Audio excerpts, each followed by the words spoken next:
Hello everyone, it's me, Georgia.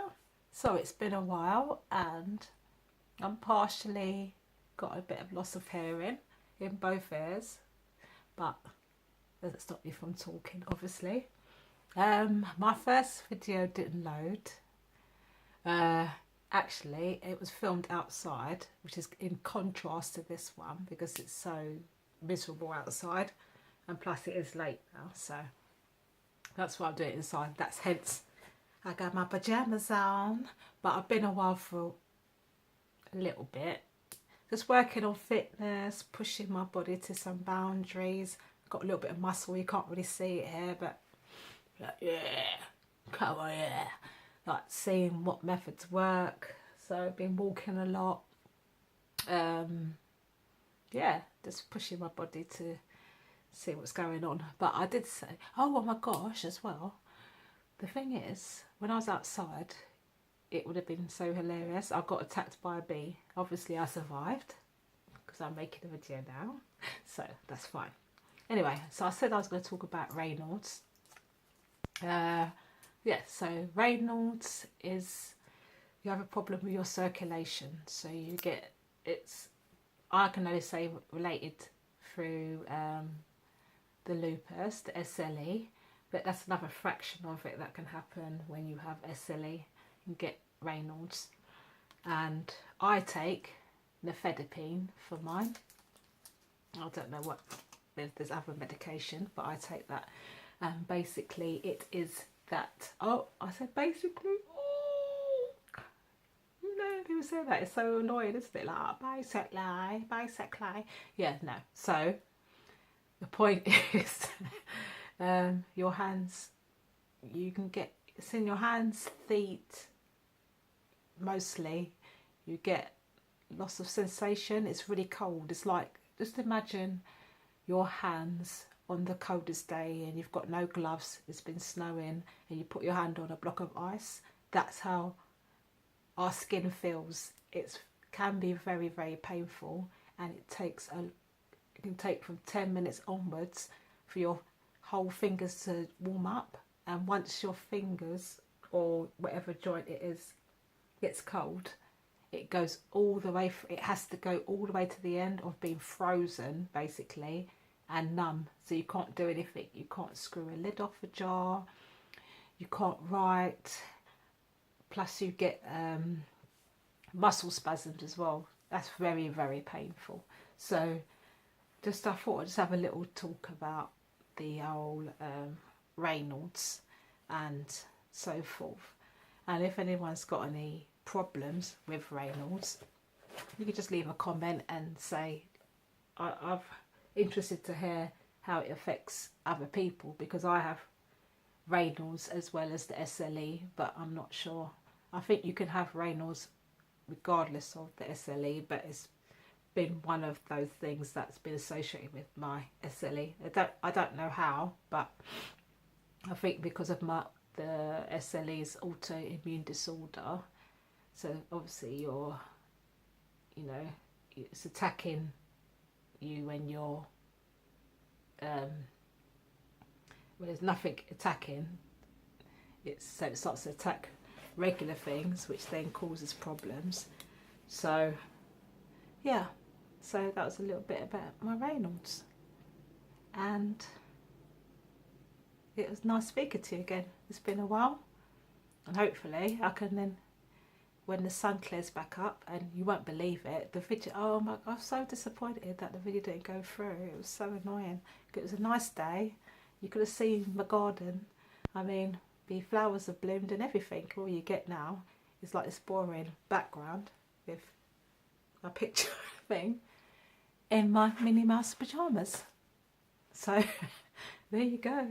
Oh yeah, and I thought I'd have some little ears, because usually the cat is watching me next door, but it's not there. It's too dark now. It's got a bit dark, so I thought I'd put the little mouse ears on. It's always watching me, so might as well have little mouse ears, so you could just try and, I don't know, give it something better to look at than just me.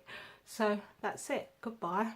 I hope that gives you a little bit of a broader understanding about Raynauds. And yeah, I think that we'll talk about or I will talk about, going into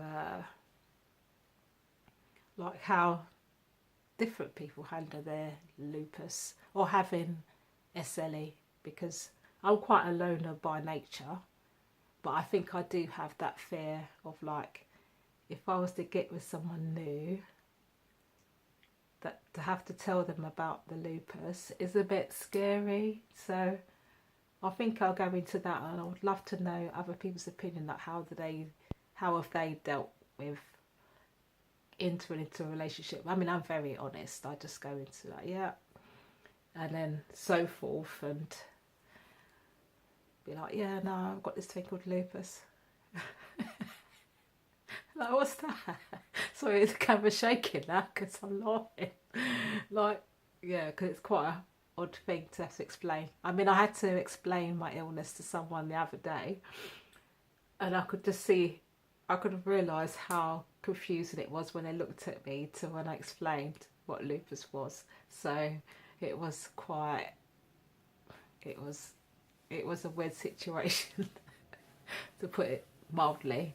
And as well, like with the lupus, you do get those you do get mood swings. I mean, I've had quite a few mood swings when I haven't spoken or anything like that. And then I want to know anybody who's really gone down the path of being really depressed, where they've just dropped out of the world, because I've always been able to come round and get myself back in and whatnots, but I know that it can cause depression and mood swings like that. And has that been a problem? Because I know I can be a moody cow sometimes, but sometimes it's just, I'm just naturally a moody cow, and sometimes I'm not.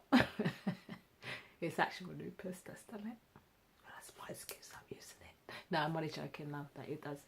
So yes, so I'm going to leave my email address at the, it will be underneath the video anyway, with a link, email address and so forth, because I want to start like a little group, because I've had lupus for a very long time. There's going to be people that have just started to be told they've had lupus, so I know it could be a scary place. So if you want to email me, and I can sort out chats with you or anything like that, that's fine.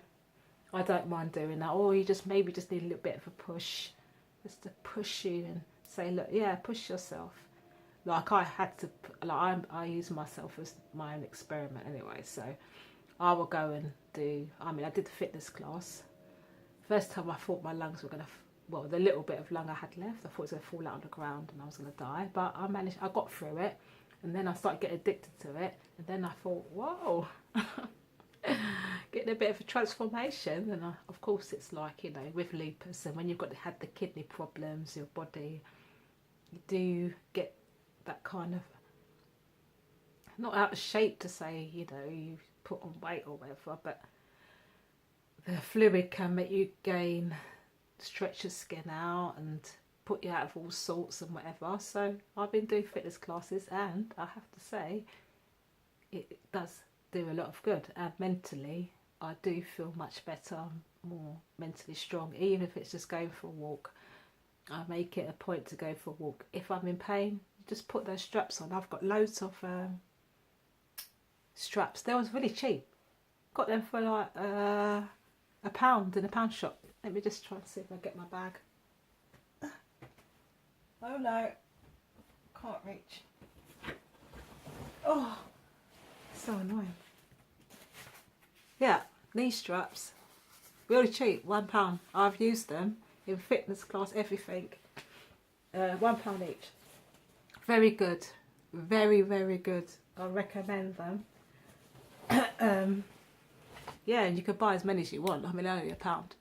And I bought the hand strap because my hand was odd, and you don't have to push yourself to the point where you're going to kill yourself, but I recommend do it, see how you feel. If it doesn't feel good, then stop, but make sure it's the right kind of pain you're feeling. If it's pain because your body can't actually take it because of your illness, then obviously stop. But if it's just the pain that you're going to get because you haven't really pushed your body to do anything, then carry on and see how far it takes you and stuff like that. So that's it really. I'm going to say good night and peace out and namaste and amen and all the other things that go with saying goodbye, and be blessed. Bye.